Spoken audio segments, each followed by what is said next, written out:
Welcome, ladies and gentlemen, to another broadcast of Jerusalem's Gate. We're doing a screenshot today. We're not doing a normal video.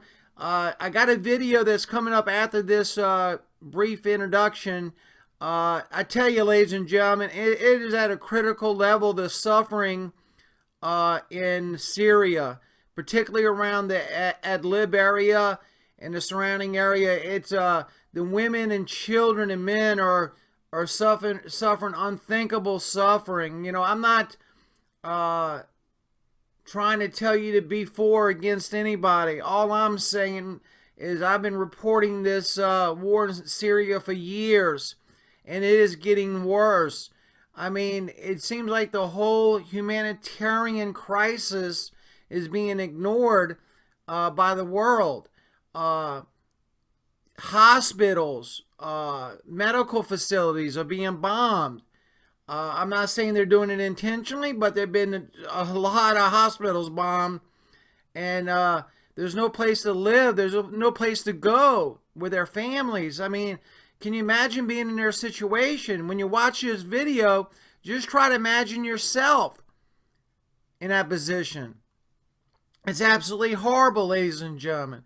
It's absolutely horrible. You know, we always report about what the scriptures say about Damascus in the latter days, how the demise of Damascus will take place. You know, will that happen during a civil war? I don't know. A lot of people, a lot of theologians think there's a very good chance. You know, it says it will be a ruinous heap, quote unquote.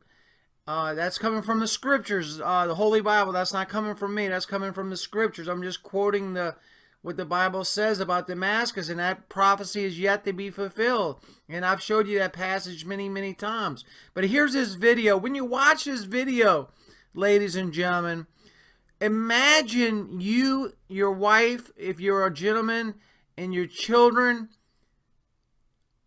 or if you're a wife, imagine your husband, or if you, no matter what your situation, if you're single, whatever, imagine yourself in their situation. They have nowhere to go to. Absolutely nowhere to go to. They have no means of taking care of themselves. It's a grave humanitarian crisis. I pray the world does something to stop the bombings of the hospitals and stuff like that. You know, I know that Russia says they have a just cause. You know, I'm not here to knock Russia. I'm just telling you the simple facts that the people in Syria are suffering, particularly in the Idlib and surrounding area. Watch this video, please, and try to put yourself in their shoes. With that said, thank you for tuning in to Jerusalem Gate. Here comes the video. It's difficult to imagine what there might be left to salvage from this destroyed neighborhood in western Aleppo. Homes and a hospital shattered by bombs dropped by what were believed to be Russian warplanes in the town of Hor. Russian Defense Ministry usually denies it's involved. It's the new front line close to Syrian opposition fighters' main supply lines in neighboring Idlib province. There, government forces are advancing fast, capturing towns and villages and the second largest city of Marat al-Numan. The violence has once again driven families out of their homes into Syria's harsh winter. I have nothing with me. We fled with just the clothes we were wearing because of the heavy bombing. We escaped the airstrikes. The airstrikes were so intense that we could only take the clothes we had on our backs. For people like Mohammed Khatib, concrete blocks like these in Idlib city is home for now. The cold floors offering little comfort for the children.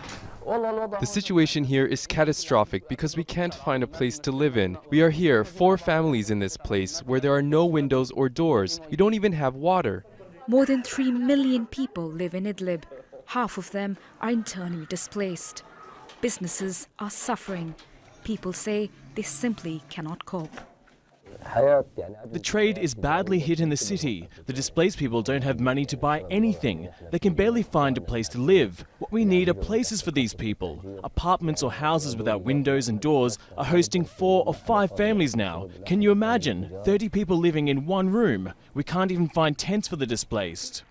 At least 11 hospitals and health centers came under attack from government forces backed by Russian air power in Idlib last month. The surge in numbers of those displaced has stretched the health workers to their limits. The most important challenge we are facing is the security challenge for us in the medical sector against our facilities and our medical staff. So we in SAMS, Syrian American Medical Society, we documented 82 attacks against the healthcare services starting last April. For President Bashar al-Assad, the short-term goal is to secure Syria's main highway that runs from north to south of the country.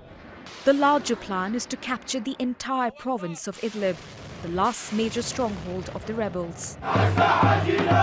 For the people of Idlib, the mood remains one of defiance. Priyanka Gupta, Al Jazeera.